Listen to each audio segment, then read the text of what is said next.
Hey everybody, this is Brad Bruce, and I am here with Jase Marsiglia. and you're listening to the 5195 podcast. Yep, and how dare you wear that fucking shirt in front of me, you piece of shit.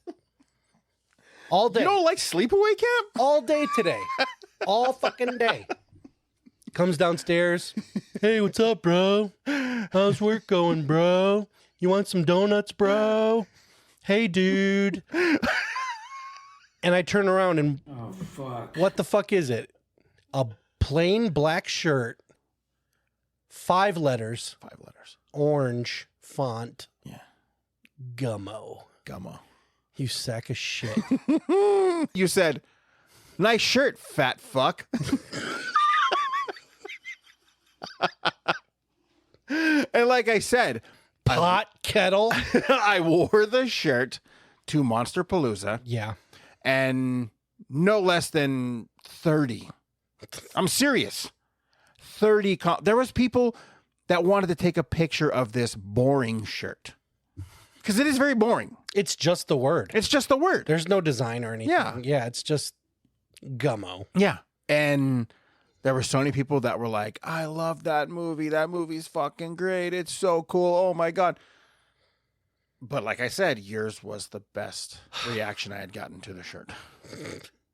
Yeah. I made this shirt. You did. Yeah. Because you Yeah. were like, you made that, huh? And I was like, no, I bought it. But no, I made it. I made the shirt. So you put time and effort into that. I did. fucking- You know what? Not only did I put time and effort into making this shirt, Probably a goddamn chuckle house the whole time. I you're did doing it while listening to our show. You were like, Yeah. Oh, I was so excited. I can't wait. I was going to show up at the airport wearing this. Oh my God. Yeah. I was going to. I'd have been like, taxi. And then I didn't do it, Oh God. but I was going to make you a 5195 podcast shirt. Yeah. And then on the back, around the waist, I was going to put in black, you have never seen. You know, that would have been the greatest fucking thing. But it was like, because I Just- wanted you to wear it. Waiting to see when I would notice. Or Yeah. I'm folding clothes one day and I'm like, what the fuck is this? Oh, dude, that would have been amazing. That son of a bitch. Yeah. But then I thought to myself, no, you know what? I'm just going to wait until we do the commentary and he becomes a full-fledged fan. Because, bro, mark my words. No, I'm not marking shit. You're going to be a fan. You're gonna. You're going to be a fan. I can't imagine a world where this becomes true. Just wait. Just, oh my God. Because, you know what? That is your John Cusack. It is. It is. Yeah. Except mine isn't shrouded in mysticism. Nice. Like nice. yours, there's an air of mystery to yours. Because I get every now and again, why the fuck does Brad hate John Cusack? Do so you much? really get that? Oh yeah. And I'm like, I can't tell you. I'm not, that's his story to tell. yeah. But Gummo, it's just a dumb fucking movie. It's a piece of shit movie. There's no mystery. I just fucking hate it. Oh, Harmony Korine is such a good director. Fuck Harmony Korine. No, he's not.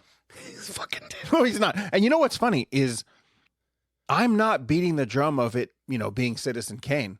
I know it's fucking garbage, but I love it. Dude, and that's the thing. I fucking love it. Do you know how many garbage movies I love? I Yeah. do love garbage movies. Right, right. This one gets under my skin in a way that I can't fucking... It's so great. Like, I look at it and I'm like, fuck this movie and its greasy butthole. It's fucking stupid redneck bullshit. Oh, fuck. I know. Sorry, Richard, to use harsh metaphors. And Greasy butthole. oh my God. I want to punch that movie in the face.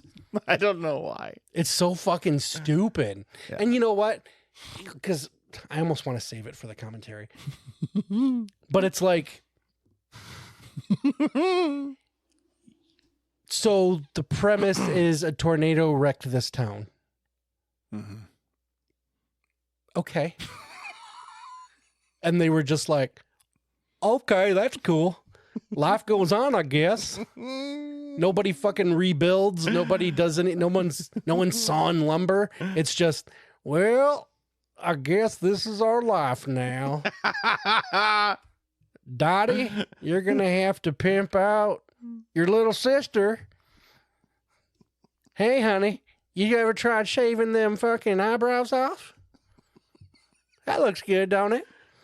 I'm like, oh my fucking God. Do we even have to do the commentary now? That Oh one, my I think. You God. just I did don't. it. I feel like that's. Oh, I'm you know- doing it because I agreed to do it. I'm doing. You know, fucking, dude. You know what's funny? it's just so fucking dumb. Do you know what gummo means? It's a Marx brother. Yeah, Yeah, I think it's fucking hilarious. and it's like, what does Gummo Marx have to do with the film Gummo? Abso-fucking-lutely nothing. That's it. Absolutely nothing. Nothing. Mm-mm. Absolutely nothing. Nope. Yeah. Nope. I think that's fucking hilarious. You want to wrestle a fucking folding chair? So good, dude. I don't get it. I'm like, okay, so this is the dystopia where people just Woo. give up. Woo. They done gave up. Yeah, it's wild, man. It's fucking wild. It is a wild movie. I am so excited for this commentary. I'll give you words to mark. Mark my words. They're marked. After this commentary, Yeah. I will never watch this movie again in the rest of my life. It'll be the first time we watch it together and the fucking last time we watch it together.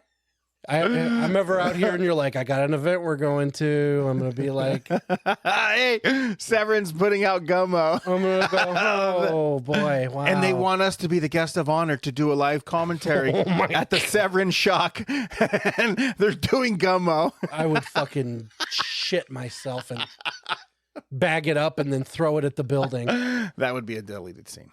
Oh my God. Yeah, I'm happy to put this film officially into retirement That's funny. after this commentary because I saw it once and was like, never again. And look at The only time what happened. I'll only ever watch it again if someday in the future I meet this dude, this filmmaker, and we do a movie together, and years later we're on a podcast, and now here we are. You know, it would have been funny if I would have had because at the time it was on Facebook when we met. Yeah.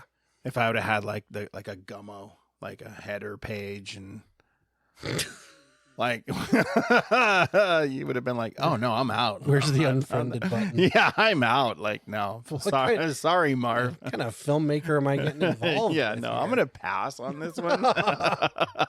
Thanks, but no thanks, dude. Cool.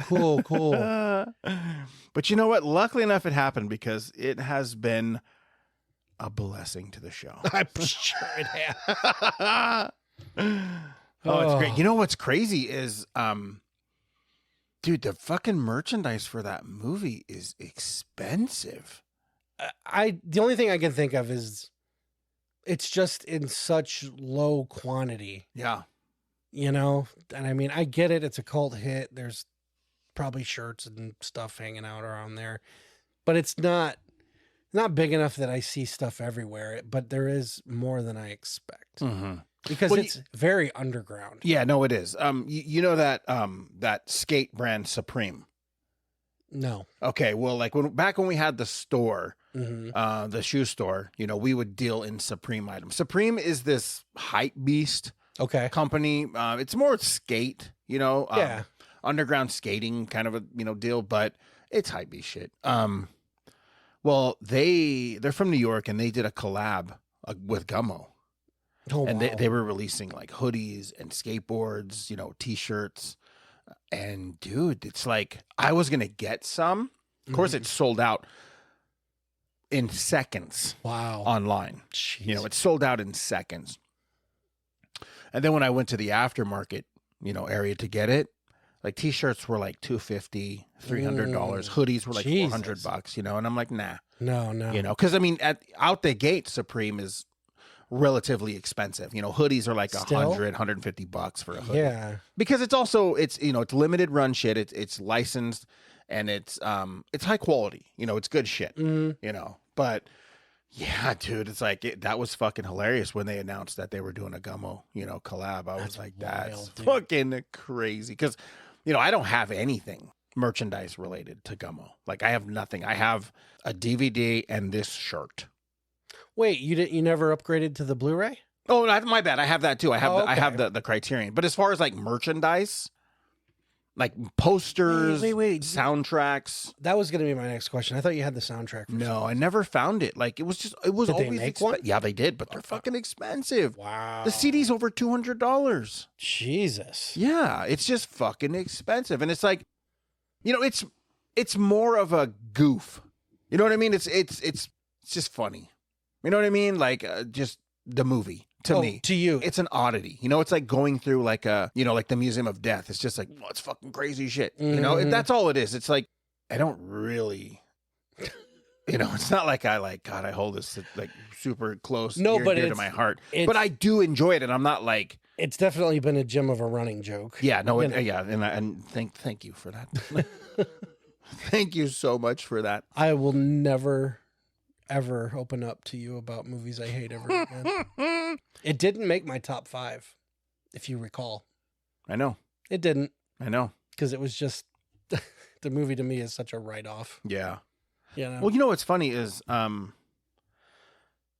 probably 10 years ago. No, it was longer than 10 years. We're probably knocking on 15 years ago. I had reached out to Jacob Reynolds, who plays Solomon in the movie, the kid on the cover, Oh yeah, okay, yeah. and was like, "Hey, man, I got this idea. Are you interested?" Yeah. And he got back to me, and he's like, "Let me see a script." So I gave him the script, and at the time he wasn't living in LA because he had done a couple of mainstream movies after Gummo. No, He popped up just kind of like in bit parts, but he was in some some other films. Mhm. And I was like, if you're interested, and he read the script, and it was like, yeah, it's kind of cool. I dig it. And then it was like he just fucking disappeared. Really? Yeah, and it's like the social media was shut down. Couldn't get a hold of him. And it was just done, And then cut to, he's back on social media, and I hit him up, and I was just like, dude, would you want to be a guest on my show? And I will put a pin in the answer. Oh, for fuck's sake. Yeah. But no, he was in Safe Men. I don't know what that is. That was with Paul Giamatti, Steve Zahn, No. Doesn't ring Sam Rockwell. Jeez. No. Life with Mikey with Michael J. Fox. I remember the movie. Road to Wellville. Wait a minute. Matthew Broderick? Yeah. He was actually in that before he was Gummo. I was going to say that predates. That's 94. Yeah. Gummo's 97. Yeah. But it's like, no, he's done like stuff, know? Yeah. But yeah, no, it's interesting, dude. Like it's fucking interesting. It's, Did you at least let him know you're like, I'm bringing you on because my co-host fucking loathes that movie? well, you know what? I didn't say that, but here's the thing. It wouldn't surprise him. Yeah. Just for the movie that he made. It's the movie is not it's not on everyone's top 10. No, but I mean, granted, we've hyperbolized this to the point where it is a huge fucking joke. Yeah. But yeah, Absolutely. it's not. It wasn't one like the other 5 I've mentioned when I talked about my top 5. Yeah. But it was one where I remember watching it with my brother and a couple of his friends. And it was they had seen it and was like, we got to see your brother's reaction to this fucking movie. And I just remember watching it, chilling. And every time something arguably retarded happened, I would look at the guys and go, really? And then I would go back to the movie. And then all of a sudden something else retarded would happen and I'd go, really? You said really a lot there. Oh, yeah. I would just be like, what the fuck did you do? By the end of it, I was like, wow, thanks for that. Thanks for that. I'm going to go eat a Tide Pod now. Maybe that's how Harmony started that script. It was eating a bunch of Tide Pods. You know, I mean, I don't know. He's not on my list. Not someone I hold up to any high regard. I get it. Hey, man, I don't like John Cusack. Yeah, hey, That's what it is. it is what it is. You know, and that's the thing is that the story isn't even that insane. It's not that crazy. I don't recall it being that crazy. It's but not. It's not that crazy. It is funny though that we've built it up to be this thing. Yeah, I know. And like, you know, when we tell the story, because I will tell the story. And what is funny too is even off the air, people, like I'll go to Brad. We'll be like milling around, you know, Amoeba or something like that. And I'll be like, did you pick this one up yet? And I'll throw them like High Fidelity or Ghost Point Blank. It's just a fuck with them. These aren't just jokes for the show. No, these are they've come from our real life to the show. Yes. We've needled each other about this stuff for a long time. And Yeah. it's just funny. No, you know what? The John Cusack thing, I'm just really butthurt. Yeah, but how couldn't you be? Yeah, and my butthurt turned to anger. Yes. And at the end of the day, he still doesn't get, like, he never got this was a mistake. Yeah. And it's like, he probably just moved on and doesn't give a shit. Yeah. Oh, no, it was funny because one time, like I said, I had posted a picture on Twitter, Mm-hmm. and it was his Twitter account, and it was just like, John Cusack has blocked you. And like, I took a picture and I posted it, and of course, like, right away, Shepis was just like, what happened? I want to know the story. Yeah, like, yeah. Tell me what happened. It wasn't the picture of you flipping off his star, was it? That was later. Because I've got that picture. Yeah, no, that was later. It's just John Cusack's star on the Walk of Fame and your big fucking hand in the middle of it, flipping it off. Maybe that's that'll be the thumbnail for this episode. I do love that. It's so funny. Yeah, because it is. It fucking made me sad.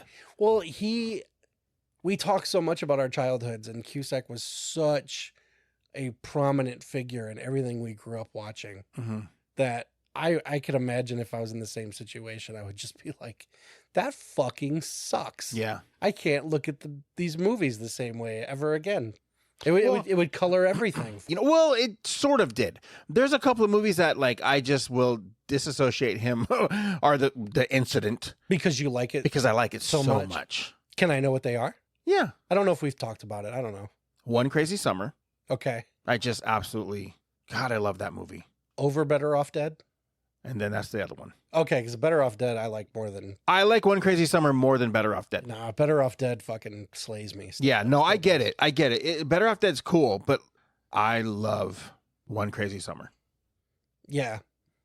That one I didn't see as often, but I wore out You know Better what? Off Dead. The reason why the One Crazy Summer was at the video store Mm-hmm. when it was dead, like we would play it. Oh, really? Okay. So I watched it a lot, you know, and it was like, that was cool. Because I like those kind of... Weird random. Yeah, and that's exactly what it is. It's a random fucking movie. It seems like a lot of his movies were just random. Not Cusack, but Savage Yes, Steve yes. Holland. That was a movie I discovered because of a tape my parents had Okay. that my uncle had made because he had like HBO and Showtime, and he would just hook us up with movies. He'd get the Kodak tape and he would tape like 3 or 4 movies and then just hawk it to us. You know? Yeah. And I was wearing that tape out because the first thing on it was Beetlejuice. Okay. So I would always watch Beetlejuice and then just rewind it, you know. Yeah. And one day, I might have been in junior high or high school. I don't remember. It was a long time ago. I was homesick, and I just frankly, I didn't feel like getting up to change the tape. Right. And the first thing you see in Better Off Dead is like an animated opening sequence of, you know, a knight charging after a chick and gators and all kinds of weird shit. And I'm like, well, what the fuck is this? Mm-hmm. And I wound up finishing that movie that night and laughing my ass off. Like, what the fuck is this? Yeah. And it was just so random. It wasn't the first Cusack movie I'd seen, but I wasn't a big enough fan to realize, oh, he's the guy from Stand By Me and this or that, you know? So that was kind of the movie that made me a fan at first. It was like, wow, this movie is fucking weird Right. and random and stupid and dark Mm-hmm. because the whole movie he's trying to kill himself, you know, Yeah. and it's the kind of movie that would never fly today. No, it wouldn't. And yeah, I just laughed my ass off. I just thought it was a weird fucking movie. Yeah. And One Crazy Summer was another tape. I don't remember what else was on that tape. It couldn't have been anything that really interested me. But when I discovered it was by the same people and just kind of milling through the Kodaks, Yeah. I was like, oh, there it is. We do have it. And I popped it in, you Yeah. know. But yeah, that was my introduction, was literally just being homesick, not having the ambition to get off the couch and pop the tape out. Yeah, just let it play. Right. And I think the third film on there was like, it was a movie with like Martin Short and some chick, like Cross My Heart or something like that. Does that sound familiar? Mm-mm. I forget. It was like two people on the first date who were just lying to each other about everything. So a regular date. Just a regular date. Yeah. Your first impression. Yeah. And I think it was called Cross My Heart. Really? Yeah. But it was just a weird, you know, because it was HBO. At the time, it was like you just taped what was on. Right. And yeah, I think I watched all three movies. But Better Off Dead just stood out because of just how fucking weird it is. Yeah. Well, you know, it's funny. You know what I used to do? I would switch the tape to, what is it? Was it like LP and SP? Yeah. Like, it would be terrible quality, but you could record for fucking hours. Yes. Okay. What I would do is just put one in Mhm. and just hit record and go to bed. Really? And just whatever was on there would be on there. No shit. Yeah. No, I was a TV guide hound. I was when I got around to doing tapes, it was I would highlight shit and be like, okay, well, this comes on here. I'm gonna set the time. Yeah. And you know, I'd record what I wanted. Mm-hmm. But yeah. No, that's fucking cool. Yeah. Well, I will say this. Eventually, when I get to the point in my life where I want to tell this John Cusack story, I want to preface right now in this show that it is not that interesting. It was literally only 5 minutes. And more than that, a misunderstanding. Yes. That's all it was. But again, you know, if enough people request, and you have to write in and request that we tell the story, we will tell the story. Yeah, we do need a little bit more interaction, people. Come on. Yeah. I know. Come on. I Come know. on. Come I on. know. It's a fucking 100 and fucking almost 20 goddamn shows. Yeah, Holy moly. That's crazy. it is. That's crazy. We've been doing this shit for a long time. That's a lot of hours. Yeah. A lot of hours. You know, it's funny because like I said, I listen to our own show. Sorry, Mhm. I do. You know, I there's moments, man, like in my favorite movies, I just want to hear. There's moments of our show. Yeah. You know, there's moments with guests, you know, like with Ramali. I love hearing all of those. With Riccio, you know, even the made for TV movie one we just did with Kruger I listened to it a lot. It's fucking fun, you know. That's a great one. That's very informative. It is. But yeah, dude, it's fucking crazy when I was like going to look for something and I just like have to scroll. Yeah. We have an archive now. Yeah. You know, that's what's crazy. Yeah, no, it's fucking awesome. And I know sometime this year we're going to be launching the network. Yes. And, you know, we have a lot of fucking shows coming. I'm so excited for that, dude. And I know we've teased it a lot, but it's like, it's definitely being worked on. This isn't lip service. No, There's yeah. a lot going on behind the scenes. I know we keep teasing these commentaries. They're definitely happening. Mm-hmm. Yeah, there's so much going on behind the scenes right now that would blow your guys' minds, and we're hoping you're along for the ride. Yeah. You've played me previews of other shows Mm-hmm. that are in the pipeline, and I'm like, I can't wait to fan out on these. These are going to be great. Yeah. It's right up my alley type stuff. Right, you know, it's the kind of stuff that we're both into, Mm-hmm. and particularly, I don't want to give too much away, but one of the shows in particular that deals more in nostalgia, let's say, Mm-hmm. I'm looking forward to just learning shit Yeah. because it's not a world that I inhabit too much.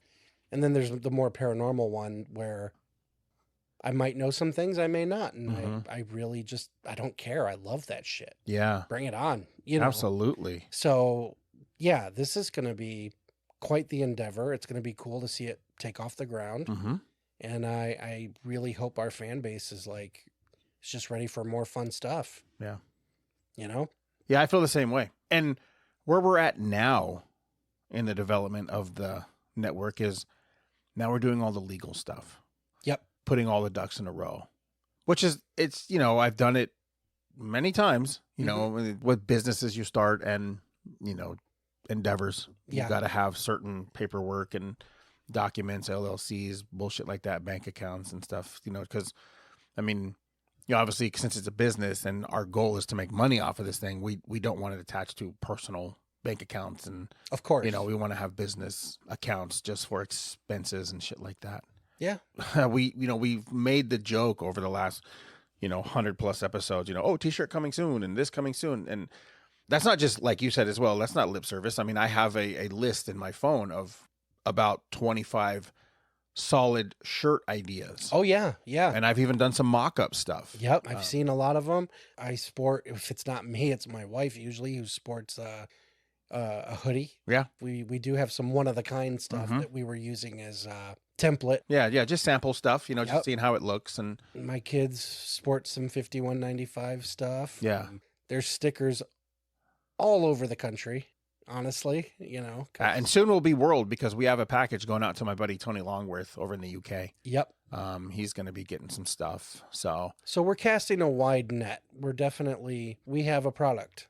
we do. This isn't just this went from ambitious hobby to we've really come up and we've gained a lot of traction and a lot of attention, and I'm down for the ride, man. I think it's been fun, and Yeah, it has been I fun. just hope it keeps going.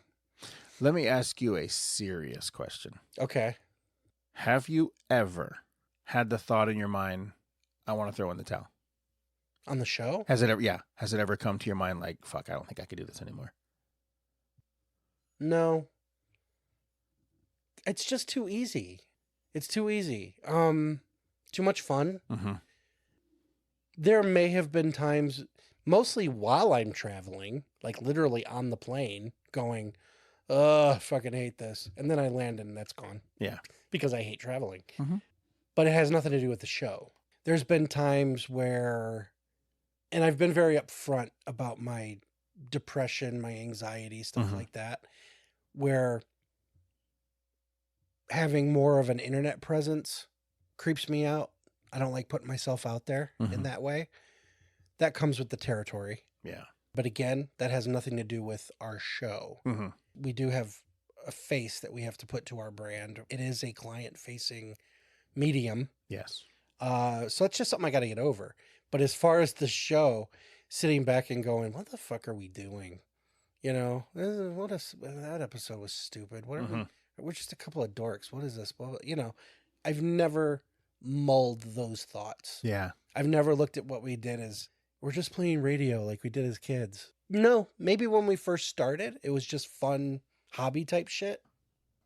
The more serious you got about it, the more serious I got about it. Right. And I hope we fed off of that, We absolutely off did. of each other, where it became more of like, okay, this could be a job. This could be an actual income producing job. And I think when we started, it was never like, all right, cool, this is going to be it for us. Oh, When God, we no. started, you know, Oh. even off the mics, we were like, it seems like a cool idea. Let's just give it a shot and see what happens. Yeah. You know, let's give it our all. You know, let's give it a real fucking go. Yep. And we did. We never phoned it in.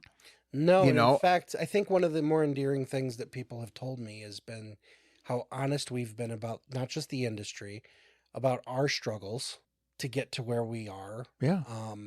which is still not a place. Mm-hmm. You know, we're still climbing, Yeah. but it's like, I don't know. I feel like, especially with a lot of our early stuff where we were giving you the get to know us episodes, you know, the first 6 in particular, Yeah. people were like, okay, these guys, they're not gatekeepers. Mm-hmm. They're inviting us along for the ride. They're being open books about it. Not sugarcoating, No. and certainly not trying to dissuade. Yeah. You know, Because so many people in the entertainment industry, you know what? No. In the horror entertainment industry do that. sadly, they do. I don't know. Well, I do know why. I do know why. You know, and I'm not going to name any names, but the reason why they do that is because they don't want anyone honing in on what they have. Because in the horror industry, it's because it's so small Mm-hmm. That people are afraid that someone else is going to get something that they're not going to, or someone's going to be better than them. And this one person in particular that I'm talking about, and you know who I'm talking about, he's the worst at it. Yeah. Like, he is the absolute worst at this shit. It's like you're talking about it. This attitude. Yes. This the way mindset. the way he wants to say, don't try. Go do something else. It's too hard. You know, and it's like, motherfucker, you did it. So why can't anyone else do it? Right. Why be the whole, oh, well, if you have a plan B, do that. Yeah. You know what? I hate that fucking mentality. It's like, there's enough ideas, money, and crew for everyone to tell their stories. And the person we're being cryptic about is Brad Bruce. No, no, I've had a very different experience with that person. I got some very warm encouragement from that person back in the day. Yeah. And I have a reason why you got that encouragement. That you did? Yeah. I know why you got that encouragement. Oh, I'm sure. And I now knowing more, it's probably because I had no ambition to jump into it. Yeah. Because you were just didn't buy that I was real about it. Because you were a fan. Yeah. And now if it would have been like, you know, a studio exec introduce you to this guy and be like, here, go have lunch with this guy. He's going to be the new guy, you know? He wouldn't have treated you that way. But because you're just a fan, that's like everyone like, oh, I want to do what you do one day. Okay, cool. Sure, kid. Yeah, you can do it. You know, whatever you want, you know? Ruffle your hair. Yeah. But in reality, on set, because I've been on set with this person. The business acumen. And I've seen it, you know? I've seen the dirty side of this person. Yeah. And it's I don't want anyone else to get what I have. Oh, what a bummer. Yeah. What a bummer. And you have to admit, there's certain things you've heard or seen that has opened your eyes to that too about this guy. It has, sadly. And it's not even my swaying you. It's just things you've seen and heard yourself. No, I've, that's when this person's is client facing again and as out there as he is, you pick up, you know, especially as a fan, you pick up on certain things. And I'll admit, I reached a point where I was like, he's probably right. Yeah. And I threw in the towel. I did. Yeah. It worked. At that time. This was before I met you. No, yeah, I get it. But it was like, yeah, maybe this dude's right. Maybe this sucks. Oh, God. And then I came back anyway, and I remember thinking, if I keep coming back, you know, it's something inside of me that's saying, don't quit. It's not that person, you know. Yeah. And it's me to listen. It's on me to listen and go, oh, bummer. Yeah. You know, this guy really makes it sound like a real shit show. Yeah. You know, I could let that beat me down, but, you know, it did briefly, but it was kind of like, fuck it. Yeah. I finally was just like, fuck it. I was sitting in this room surrounded by all the horror movies and toys and stuff, and been a lifelong fan of the horror genre. And I'm not even talking about being a filmmaker or knowing people in the industry. I'm saying as a fan. I'm talking as a fucking fan. Sure. A fan of King and Romero and Carpenter and, you know, Craven, Hooper, all of these guys. The pillars. Yes. Having read your stuff, you deserve a seat at that table. Oh, man. No, I appreciate that. And I would not tell you that if I didn't wholeheartedly believe it. No, I don't think you would. No. Like, I would be like, nah, bro, maybe something else. You want to do movies, maybe something else. Let's figure something else out for you. That, or I would hope you would do something along the lines of, I see what you're doing here. This is how you should fix it. You know, if you didn't see something else. Right. And, you know, I've respected your work too, and I've enjoyed your scripts. And I'm thankful that you let me give you criticism. Yeah. Because there was one or two things where I was like, don't do that, dude. Yeah. And I was afraid to do that. Really? I really was. Oh, Because, wow. Okay. well, it's that friendship thing. It's Yeah. the thing that we don't, I get it. I it's get what it. we don't want from people. Right. Yeah. Because when you're friends with somebody or you're family with somebody, you don't want to crush their spirit Mm-hmm. because what they gave you was a part of them. Yeah. And to even pop the red marker open, you can't do it unbiased because they're your friend. Mm-hmm. And I remember being like, I can address this or I could let him keep doing it. And then another part of me was like, he's further into the industry with this stuff. So maybe fuck me. You know, what the fuck am I? What the fuck Yeah, did I could see that. But you know Because- what? I'm further into the industry because of taking notes. But see, I didn't know that. At the Yeah. time. Okay. Got you. Okay. And it was yeah. just kind of like, well, maybe what he's doing is what works and it's just not working for me. Right. And what it was, if people want to know, was a lot of your characters bicker. And I was like, well, if everyone's bickering, they all sound the same. And you were like, well, yeah, they're all me. Right. And I'm like, well, yeah, of course. All of our characters are us, you know. I'm like, but you want to, I don't remember precisely what I told you, but it was during the revision of Vinyl where I was like, well, what if we made this dude more like this? Mm-hmm. Or what if we scaled this back a little bit and put a joke in here? And it was just little tweaks and crossed wires. And I was like, how does this sound? And you were like, fucking brilliant. Mm-hmm. And I was like, okay, all right, cool. Then we fixed the problem. That was it. That was literally my only beef Mm-hmm. was, I'm like, if everyone's arguing all the time, it's all one character. And you were like, you know what I mean? And it Mhm. just, I don't know what I expected, but I was worried to tell you that. That's crazy. I mean, I get it. I do get it. You know, because I'm just like, well, how's he going to take this? Is he, well, fuck you, kid. Yeah. You know, No, but it was like, and then you did the same for me where I gave you two different versions of the same story. Well, And you were like, this one just feels whiny. And I was like, yeah, I guess it does, especially if you read them back to back. mm-hmm. And it was like, I'm glad that we're there. Mm-hmm. You know what I mean? I'm glad we're over the part where we kick each other's tires and worry about hurting each other's feelings. Right. And it's just, okay, I can put on the hat and be screenwriter Jason and kind of go, maybe we should nix this scene. Yeah. You know, your script would be stronger if you just, Yeah. or what if you added this? And it doesn't feel like criticism. Mm-hmm. It feels like advice. It feels like, what's the word I'm looking for? Collaboration, Right. more so than criticism. That's why I look forward to working on more stuff with you because it's like As do I. the synergy in the room when we were working on Vinyl was like, Dude, it was magic. it really was. And by the end of it, even I wanted to smoke because it was like, dude, I think that's it. Uh-huh. When we finally put in the end, Wow. I'm like, I just remember thinking, what do you think? Yeah. Because this is your baby, Mhm. you know? And when you told me that you were elated with it, I was like, Mm-hmm. I don't smoke, but I need to smoke. You know what I mean? It was yeah. just funny because it was just like, we busted that out in a weekend, I think. Yeah.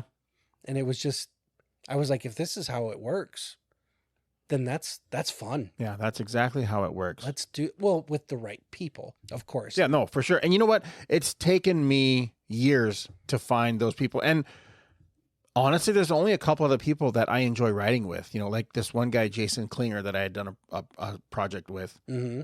I loved collaborating with him Yeah. because he was, you know, extremely animated. And it's like, you know, I would go to his house and, you know, we had all of the index cards taped to the wall. Oh, nice. You know, and it was like fucking, okay, well, this is here and we do this. And it's like, you know, and we were kind of working on an IP that, you know, that a studio owned. Mm-hmm. And so we were like in between writing, like I would go home and watch the show Yes. just to get inundated with, you know, the world. Yep. And he was doing the same thing. And it's like the synergy between both of us was fucking, it was rad. Cause it was just, it was about work. We didn't really know each other well, you know. It was like we had worked on set, we'd worked on something, and then like it just turned into that, you know. As far as I can remember, fuck, I don't know. I've done so much shit, you know, with people. Sure. But it's like, man, working with him was fucking, it was awesome.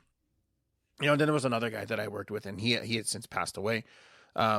We had done a couple of projects and short films together, and it was like, damn, I love collaborating with this guy because He had good jokes because I consider myself, good at crafting a joke. Mm-hmm. Taking a blank page and putting a joke the way a stand-up would. I can't do it. I just don't have that ability. And it is a skill Mm-hmm. to be able to take something that there's nothing and then here is a joke. No, it's got to pre-exist for me. Right. And I can pull a joke out of the scenario. Yeah. But I can't do what you do and just make something funny out of nothing. Yeah. Nope. It's easy. You know what I mean? It's easy. And like I said, in the Final Redemption, I expressed that to you. Mm-hmm. And then also about the scares. Oh, yeah, I'm like, yeah. I would insert a scare like, hey, this is where a scare should be. Mm-hmm. And then like, just no problem. You're like, here you go. Boom. And I was like, genius. That's scary. Yeah. You know. And that's fucking rad. And when you find something like that, you really kind of want to just like dig your heels and fucking go for the ride. For sure, because especially in the instance of vinyl, it's a seesaw. Yeah. You got to help me with the funny, and I'll help you punch up the scary, Mm-hmm. and we'll meet in the middle. Mm-hmm. And yeah, the script is just fucking rad, and it's totally us, It is. 100%. Yep. Even though it's your script, I think any fan of the show could read it and go, "That sounds like a Jasonism," or "That Mhm. sounds like a Bradism," Mm-hmm. And it flows beautifully. Yeah. And I just really, I'm proud of what I could help you achieve with that script. I'm proud of the little part I played in making it what it is, and any success it has, man. I'll take it with me. Yeah, no, absolutely. I'm very excited for that. Yeah. And then that is one of the scripts that, as of right now, it's at the forefront of like becoming a comic book. Yeah. Because I really feel like a story like that lends itself to that. Because Sure. trying to get the attention of a studio to give us $40 million to make this type of movie, Mm-hmm. it would be difficult. Getting on the radar of a studio to give us $1 million to $2 million is easier, but the movie would suffer. Yes.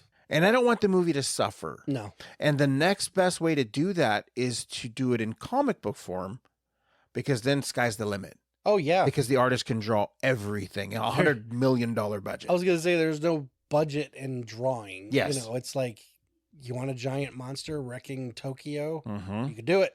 Just draw it, make it happen. So, yeah, the way it's flowed into different mediums and different ideas, because I think even at one point television was bandied about. Yeah, one of the guys that I was working with, like a consultant, Mm-hmm. he had taken it to Netflix, and they were interested in doing a show, Right. but it, and maybe this is my own fault, but they wanted to basically buy the deal Mm-hmm. and then damn near change everything.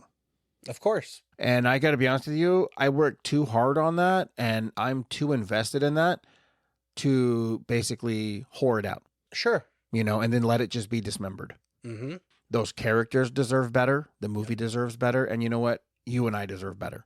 Sure. So as of right now, I'm going to give it out to the fans as a comic book. And I had already talked to a couple of people, James Duval and some other actors, and they said I can use their likeness Awesome. since they're going to, cast in the movie. Mm-hmm. So you'll be able to be like, is that? No, that is who that is. Yeah. Yep. So yeah, then that way, like when the book does come out, hopefully, Jimmy will have some at his booth, and some of the other people will have them Oh, how at cool. their booth. Yeah. So, and who knows, maybe it'll fall in the right hands, and then it will be turned into a movie. And that's the thing with that medium. Whoever's a fan of the comic, if the movie gets butchered and mutilated and turned into something different, people can covet the comic and go, well, it was better this way. Yeah, You know what I absolutely. mean? Hell yeah. Because, yeah, when it's an existing IP, people know that it wasn't just no sellout shit. Mhm. It's the studio. Exactly. They fucked it up. And if you're wondering why this podcast was so random, it's because Tina made us do it.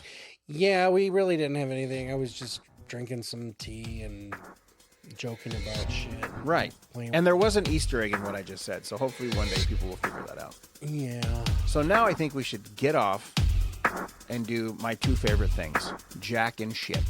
I'll take the shit. Oh, fuck. Until next time. See you guys.